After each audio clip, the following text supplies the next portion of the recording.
سب سے پہلے کس سے مقابلہ کرنا ہوگا؟ اپنے نفس۔ میں کل شعر سنایا تھا کہ مسجد تو بنا دی شب بھر میں ایمان کی حرارت والوں نے، من اپنا پرانا پاپی ہے برسوں میں نمازی بھولا۔ کوئی شخص اسے پیش کر رہا ہے، حرام شے ہے، نفس کیا کہتا ہے؟ لے لو، کہتا کہ نہیں؟ اور بڑی پٹیاں پڑھاتا ہے کہ یہ سارا تقویٰ کا حیضہ تمہیں ہو گیا ہے، فلاں حاجی ہے، فلاں وہ ہے، وہ بھی لیتا، اور فلاں ضرورت روکی پڑی ہے، بچے کی فیس نہیں گئی ہے، بیوی کو اتنا عرصہ ہو گیا ساڑی کی فرمائش کرتے ہوئے ساڑی نہیں خریدی گئی ہے، یہ ساری پٹی بڑھائے گا نفس کو نہیں۔ اب اگر آپ مقابلہ کر سکتے ہیں نفس کا تو بچیں گے، مقابلہ نہیں کر سکتے باہر کریں، یہی ہوگا کہ نہیں؟ اذان کا وقت آ گیا، اذان سن لی آپ نے، لیکن پھر نفس نے کہا ابھی اور سو، آپ نے کروٹ لیا، کپڑا سر ٹھیک کیا اور غین ہو گئے۔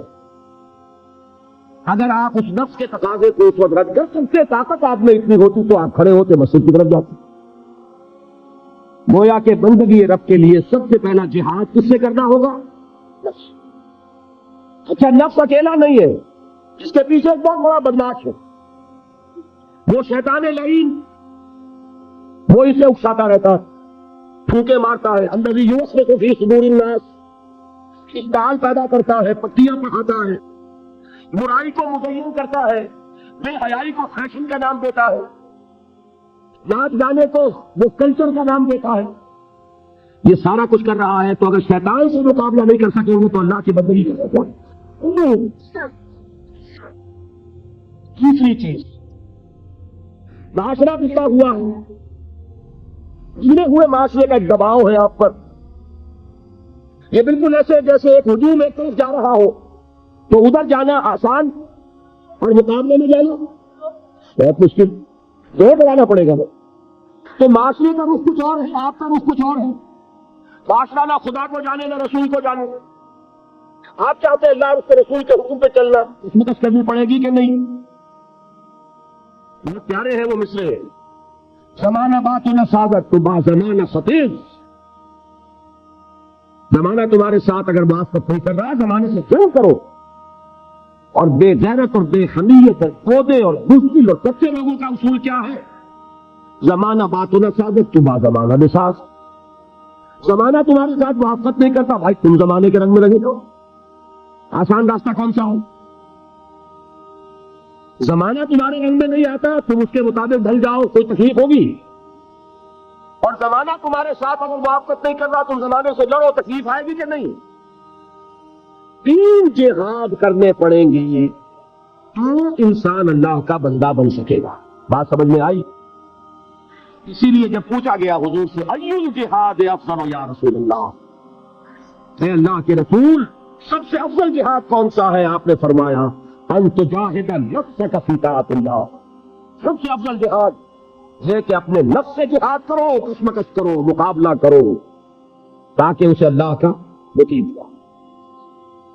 یہ جہاد ہے افضل الجہاد۔ پہلے میں نے کہا تھا پہلی منزل سب سے اہم، جو پہلی منزل کا جہاد ہے وہ افضل الجہاد، بالکل 2 کی طرح کی بات ہے، اور اسی کو کہا گیا جہاد اکبر۔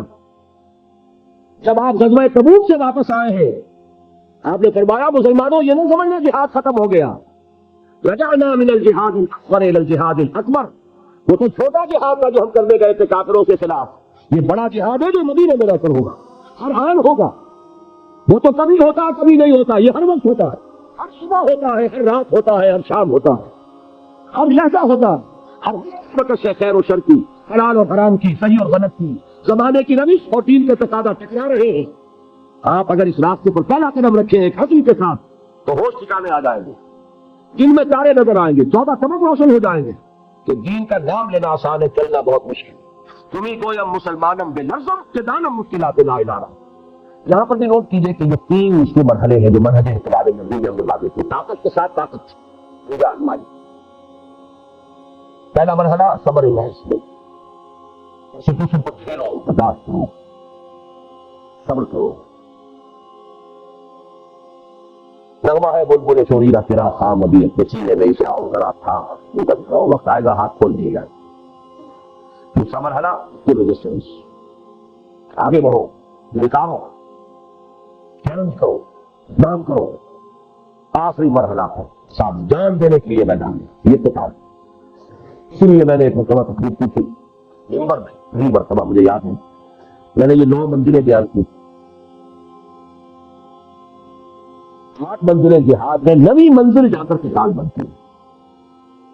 پہلی منزل پر 3 جہاد، نفس سے، شیطان سے، بگڑے ہوئے معاشرے سے۔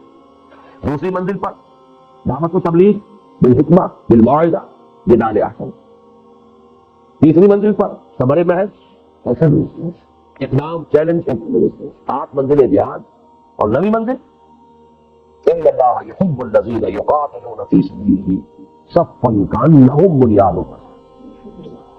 گویا جہاد کی پہلی منزل مجاہدہ مع النفس، اور آخری اور 9ویں منزل قتال فی سبیل اللہ۔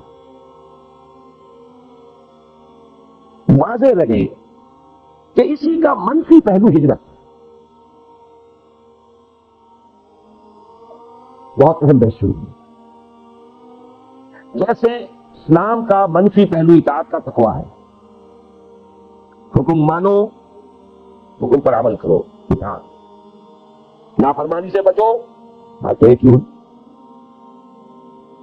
جہاد کا منفی رخ ہجرت، اللہ کی بندگی کرنے کے لیے معاصی سے ہجرت کرنی ہوگی، حرام چیزوں سے ہجرت کرنی ہوگی۔ اسی لیے سوال کیا گیا ایو ہجرت افضل ہو یا رسول اللہ؟ جواب کیا تھا؟ تہجر ما کرے ربک، سب سے افضل ہجرت یہ ہے کہ ہم اسے کو چھوڑ دو جو تمہارے رب کو پسند۔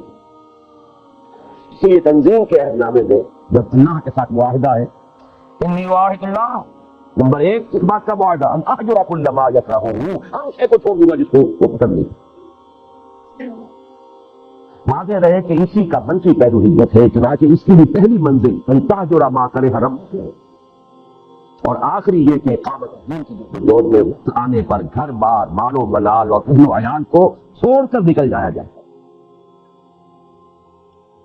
اس کی بھی نیت ہونی، تیاری کی جائے، سیاسی۔ آج بھی جائے گا کبھی پکار آئے اور بلایا جائے اور یہ بندے مجھے باندھ کر، اگر ایسا ہے پھر آگے جا کر جو ہفتے اعمال کرانا ہے ابھی سکھاؤ، سب کچھ کرنا اور پھر ہفتے اعمال کرانے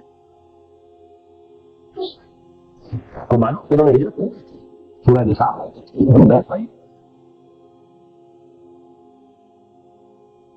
ہجرت یہ پورے لیول پر غلط خیالات ذہن سے نکالو، غلط نظریات نکالو، ہجرت ہے۔ غلط صحبت چھوڑو، ہجرت ہے۔ نقلوں و نقلوں کو میفتو، ہجرت ہے۔ مفتیوں کو چھوڑو، ہجرت ہے۔ محبتوں کو کاٹو تلوار سے، ہجرت ہے۔ جیسے جہاد، جیسے سانس ہے اس کی آمدوں سے آنا اور جانا، جہاد اور ہجرت۔ لوگ جو ہے وہ اصطلاحی مفہوم دے کر اور دوبارہ اٹھا سکتا ہے۔ جب نیت میں سکون ہو، کام چوری ہو، سوئے بدرہ بہانا ہے کسی کا۔ جہاد اور ہجرت لازم ہو، ایک مثبت ایک منفی کرنٹ چلے نہیں سکتا، ایک پازیٹو بات ایک نیگیٹو بات۔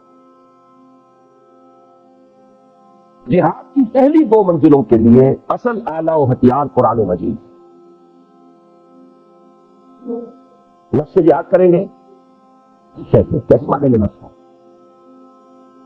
اس کو پاک کرنا ہے کس سے؟ یا ایھا الناس قد جاءکم موعظۃ من ربکم وشفاء لما فی الصدور۔ شیطان سے لڑو گے کس طرح؟ اس نے ابلیس کارے مشکل لا کے اوپر منظر آباد ہے دل خود آباد مسلمان اشکری اس کا شمشیر قرآن ہے، جاہدہم بہ جہادا کبیرا۔ دوسری منزل قرآن، تذکیر قرآن سے، تبشیر قرآن سے، انذار قرآن سے، دعوت قرآن کی، تبلیغ قرآن کی، سارا مرکز ہو گیا وہ اس میں۔ اوحی الی ھذا القرآن لانذرکم بہ فلقد یسرناہ بلسانک لتبشر بہ المتقین وتنذر بہ قوما لدا۔ نفس کے خلاف جہاد کرنا ہے، ومن اللیل فتہجد بہ نافلۃ، دعوت کے لیے. غلط نظریات کا اطلاع کرنا ہے قرآن سے، ایمان کا اطلاع کرنا ہے قرآن سے. نور یہ ہے، نظریاتوں سے یہ نہیں کہے گا لِيُخْرِجَكُم مِّنَ الظُّلُمَاتِ إِلَى النُّورِ فَآمِنُوا بِاللَّهِ وَرَسُولِهِ وَالنُّورِ الَّذِي أَنزَلْنَا وَجَاهِدْهُمْ بِهِ جِهَادًا كَبِيرًا. مکی دور کا یہ شمشیر قرآن اتر کر ہرا سے یہ قوم آیا اور ایک نسخہ کی گیا. جہاد کی پہلی دو منزلوں کے لیے اصل اعلیٰ و ہتھیار قرآن مجید ہے، یعنی جہاد بالقرآن. چنانچہ جو مجاہدہ مان نفس کا مؤثر ترین ذریعہ ہے قرآن کے ساتھ قیام اللیل یا تہجد، اور دعوت و تبلیغ کا پورا عمل بھی قرآن حکیم ہی کی اساس پر اور اسی کے ذریعے ہونا چاہیے. یتلو علیہم آیاتہ ویزکیہم ویعلمہم الکتاب والحکمہ، سارا اساسی منہاج قرآن سے دیکھوں گا. دوسری اور آخری منزل عہد حاضر میں جہاد بالیت کی موضوع ترین صورت فواحش و منکرات کے خلاف پرامن مظاہرے ہیں. صرف مظاہرہ نہیں، گراؤ جلاؤ نہیں، گراؤ نہیں ہونے دیں، بل حافظون لحدود اللہ.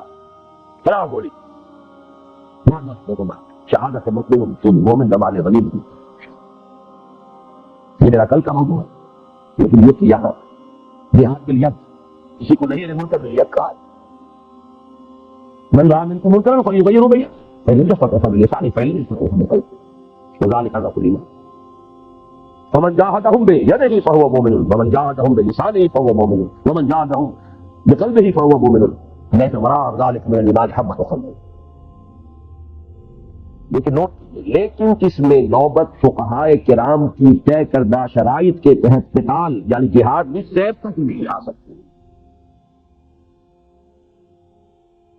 تو یہ سمجھ لینا کہ اس طرح سے اب دائرے سے خارج ہو گیا، یہ تو قادیانیوں کا خیال. اور بالفعل ہمارے بہت سے علماء اسے خارج کیے بیٹھے، بڑے بڑے مفکرین خارج کیے.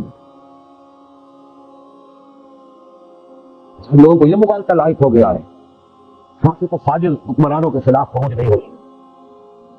یہ بات ایسی حادث ہے، یہ دوسری حادث کی بات. جب ایک ہی حدیث سے آپ سارا مسئلہ نکالیں تو بڑی برائی آ جائے. من قال لا الہ الا اللہ دخل الجنہ، یہاں تو ایمان کے رسالت بھی ثابت نہیں ہوتا. جس نے کہا لا الہ الا اللہ داخل ہو جائے، ایمان پورا مورچہ لگا کے نہیں.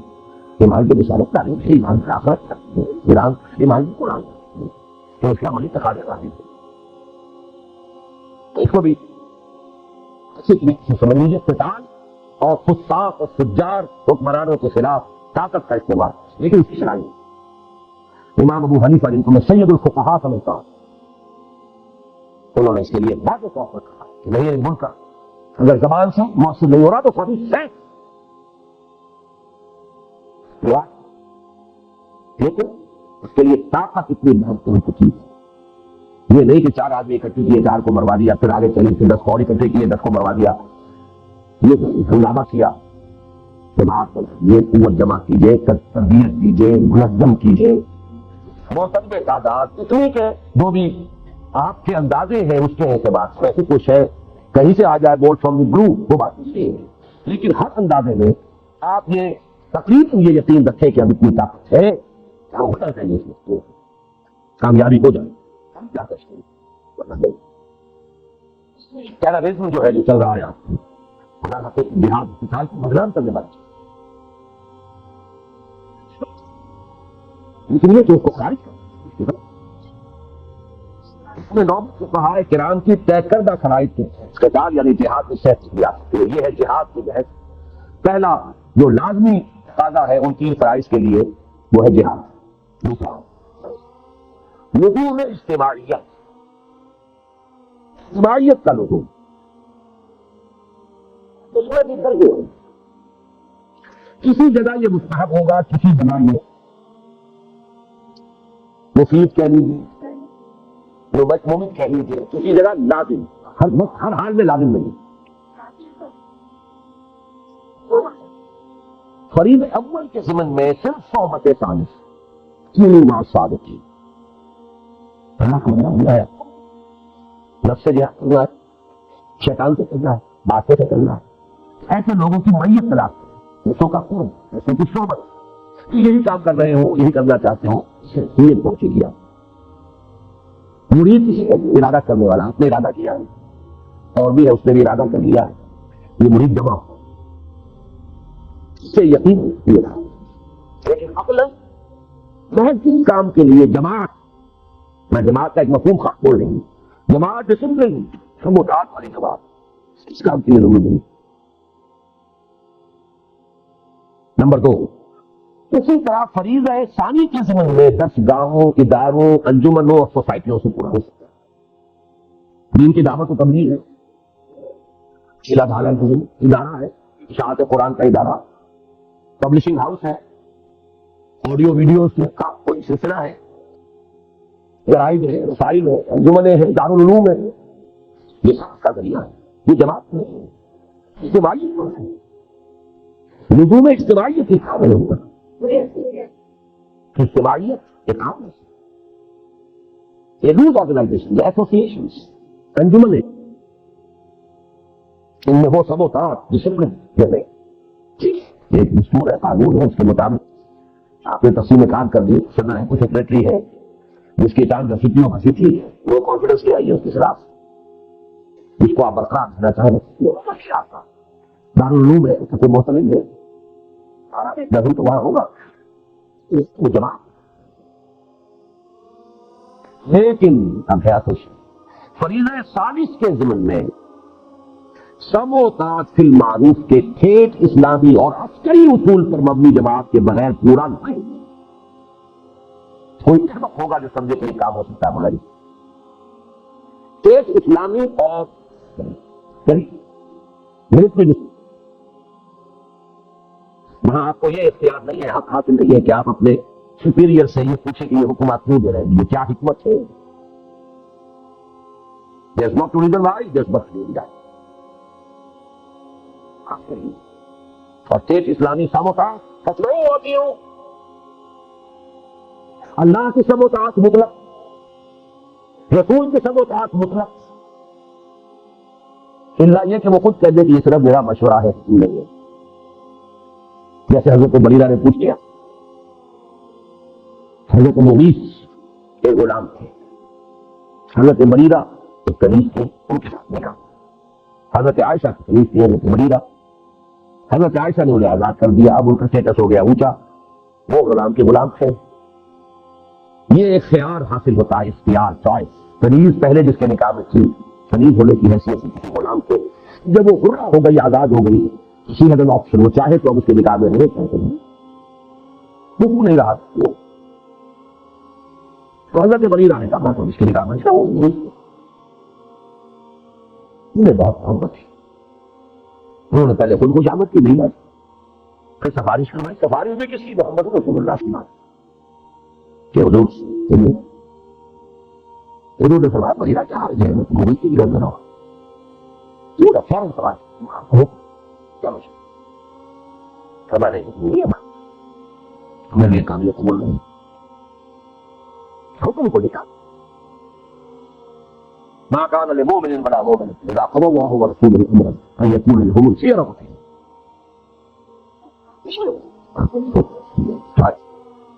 یہ بات تشریح کی حیثیت سے کیا پڑھائی اللہ کرتے ہیں، ذہن القلب جس کو وہ قبول نہ کر رہی ہو، اس کے ساتھ وہ حقوق جو ہے وہ ادا کر سکتے، لیکن حکم ہو تو سم و طاعت مطلق۔ آگے چل کر حضور کے بعد اب ہے فی المعروف، صرف ایک کے اندر ایکسپشن ہوگی، اگر اللہ اس کے رسول کے واضح احکام کے خلاف کی بات ہے تو نہیں، اس کی وضاحت میں بعد میں کروں گا کہ مجھے آنے خریف نظر آپ کو پڑھانی۔ یہ لزوم اجتماعیت جو ہے، اس کا تقاضا فریضہ اول کے ضمن میں صرف صحبت صالح سے پورا ہو جاتا ہے، پوری معصوم۔ سیکنڈ لیول پر درسگاہوں، اداروں، انجمنوں اور سوسائٹیوں سے پورا ہو، سم و طاعت والی جماعت ضروری نہیں، لیکن فریضہ ثالث کے ضمن میں سم و طاعت فی المعروف کی ٹھیک اسلامی اور عسکری اصول پر مبنی جماعت کا بغیر پورا نہیں ہو سکتا۔ یہی مراد ہے حضور کے الفاظ مبارکہ سے آمرکم بالجماعۃ والسمع والطاعۃ والہجرۃ والجہاد فی سبیل اللہ۔ یہ بھی کہہ سکتے ہیں میں نے پورا جو ہے یہ دو گھنٹوں میں صرف اس حدیث کو رکھ دیا. جہاد اور ہجرت جڑے ہوئے بریکٹ ہیں، سم و طاعت جڑے ہوئے بریکٹ ہیں. جماعت پلس بریکٹ شروع، سم جمع طاعت بریکٹ بند، جمع بریکٹ شروع، بلکہ ذرا میں جمع نہیں ذرا بریکٹ شروع جہاد پلس ہجرت بریکٹ. اس حدیث کو یہ ذہن میں رکھیے. جماعت جماعت کون سی سب اوقات ہے؟ یہ لازم و ملزوم ادرک سنو، اس لیے ہے ضرب دینا ہے اس کو، وہ ہے ہجرت و جہاد. آمرکم بخمس، یہ جماعت والسمع والطاعت والہجرت والجہاد کی سمجھ. تیسرا لزوم بیعت، نماز کے لیے تھا، وضو کے لیے پاک پانی. بیعت جو ہے ایک تو ہے طے، وہ تو اللہ سے ہوئی، جان و مال اس کے حوالے، جنت سب کے امیدوار. ٹھیک ہے، بیعت کسی انسان کے ہاتھ، وہ انسان رسول بھی تھے تو انسان تھے، ان کے ساتھ بیعت سموعات مطلقاً. اب آپ کے بعد جو انسان غیر معصوم ہے، چاہے وہ ابوبکر ہو، ان کے ساتھ سب اوقات سب ملتی. لیکن بیعت کے ضمن میں بھی ایک ہی طرح کے تقاضا کو تینوں لیول پر فرق ہو جائے. پہلے دو فرائض کے ضمن میں بیعت سلوک و ارشاد کی صورت میں کفایت کرتی ہے. یہ جو بیعت ہمارے یہاں چل رہی ہے، سلوک و ارشاد کی بیعت، بہت اچھی بات ہے کہ اس کے لیے بھی لفظ بیعت استعمال ہوا، تاکہ معلوم ہو کہ یہ ہمارے دین کا ایک مستقل اس کی اصطلاح ہے. اور وہ بیعت عقبہ اولا کے ساتھ میں سمجھتا ہوں کہ اس کا وقت تعلق ہے. بیعت شاہ پہلی بیعت جو نہیں، شرک نہیں کریں گے، چوری نہیں کریں گے، زنا نہیں کریں گے، تہمت نہیں لگائیں گے، اور جس نیک بات کا آپ کو تم دیں گے معروف تھا.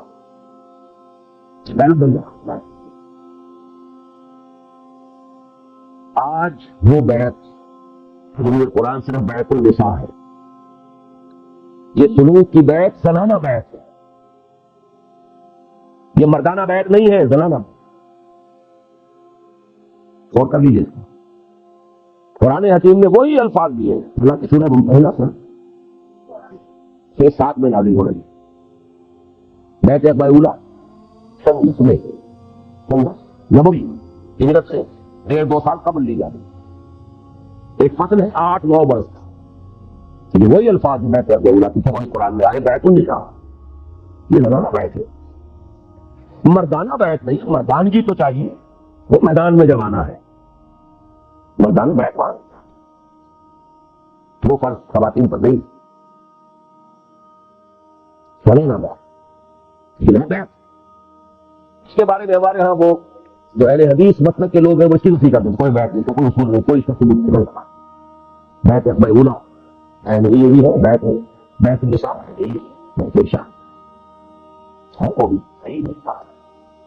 لیکن وہ بیعت جو مردوں سے مطلوب ہے وہ کچھ اور. اگر یہ قطرہ خونڈاری اگر مجھتے پڑے داری بے آبابن تو آمودم طریق شاہ بازی رہا.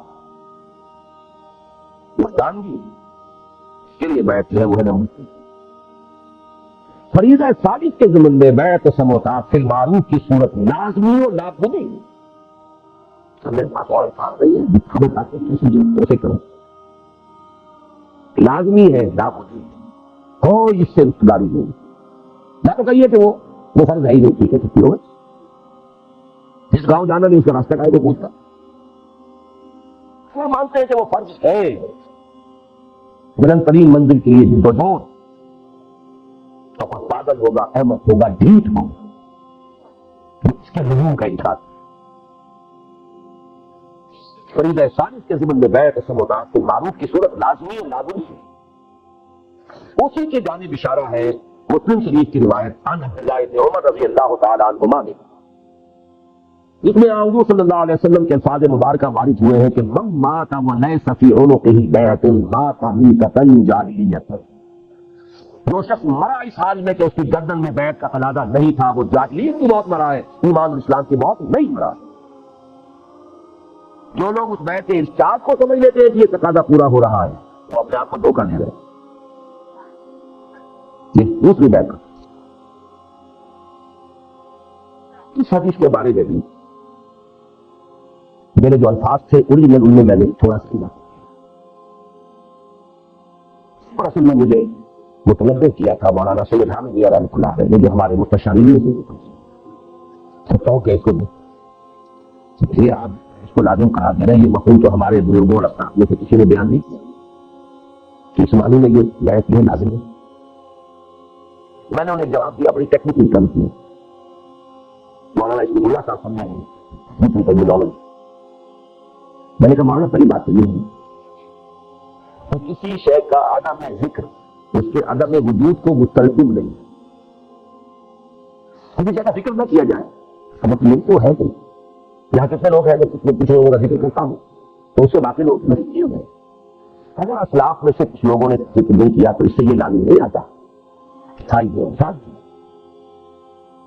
اور میں بہت ہی اللہ کا شکر ادا کرتا ہوں کہ میرے علم میں وہ مثال آ گئی تھی کہ میرے استاد بھی تھے مولانا منتخب الافقان جی. انہوں نے بتایا کہ ان کے جو استاد تھے مولانا مودودی الدین اجمیری رحمۃ اللہ, ان کی جو لائبریری تھی اس کی ایک الماری ایسی تھی جس کی وہ چابی چھوڑ دیتی تھی. اس کی کتابیں جھاڑنی جو ہوتی. ایک مرتبہ کا لیے اتنا صاف کے ذریعے ان کے بہت صحیح کے شامل تھے. مجھے رہتے تھے قبرستان کی جگہ بنائی تھی وہاں رہتے تھے. یہ بھی مجھے سمجھ نہیں آتا بات سے بڑی موجود ہے اجمیر شہر کے اندر وہاں. اور پھر یہ کہ وہاں پہ کچھ لوگ کہہ رہتے تھے ولایتی کہتے تھے پٹھان اس وقت افغان پٹھان ولایتی. ایک دفعہ طبیعت ناساز سے مجھے فرمایا کہ میری ہماری شاخ تو میں نے دیکھا اس میں ان لوگوں کے نام درج تھے جنہوں نے ان سے بیعت و جہاد کی ہوئی تھی. اور یہ شاگرد چہیتے ترین شاگرد انہیں بتا دیں تو عدم ذکر عدم وجود کو مستلزم نہیں. سمجھ بات اس کے ساتھ مجھے نہیں آیا جہاد کر لیجیے لیکن یہ کہ ابھی وہ خوفیت کا ہوا. لیکن بہرحال میں نے یہ بعد میں ہمارے ایک وسیع ڈاکٹر الدین صاحب نے بھی پھر کچھ اس پر گفتگو کی تھی تو میں نے اس میں اپنی رائے میں ایک تبدیل کی. پہلی میری رائے یہ تھی کہ صرف دو ہی صورتیں ممکن ہیں. یا تو اسلامی نظام حکومت قائم ہے تو اس کے سربراہ سے بیعت سے متعارف معروف ہوگی, نہیں ہے تو اس کو قائم کرنے کے لیے جماعت قائم کرنی ہوگی, اس کے سربراہ سے بیعت سے متعارف معروف ہوگی. تیسری صورت ممکن ہی نہیں. تو جیسے میں نے استثناء قائم کیا ہے اس میں کہ علم اور عمل کے درمیان فصل بھی ہو سکتا ہے. ایک شخص مفروض ہو سکتا ہے جانتا ہے لا یکلف اللہ نفسا الا وسعہا, وہ حساب ہوگا. فائدہ کلیہ نہیں ٹوٹے گا. نارمل آدمی کے لیے وہی بات ہے کہ علم اور نظریہ اور فکر اور ادھر عمل اور رویہ اور کردار لازم مردود. اسی طرح اب میں نے یہاں پہ لفظ لکھا ہے اس لیے کہ نارمل حالات تو دو ہی صورتیں ملتی ہیں. ایک لفظ کا اضافہ نارمل حالات, جیسے وہ نارمل انسان بمقابلہ مریض انسان. نارمل حالات بمقابلہ کتنا شدید یہ ابھی آگے آ جائے گا. اس لیے کہ نارمل حالات میں تو دو ہی صورتیں ممکن ہیں. نمبر ایک, اگر کم سے کم شرائط و معیارات پر اترنے والا صحیح اسلامی نظام حکومت قائم ہے تو اس کے سربراہ سے بیعت و متعارف معروف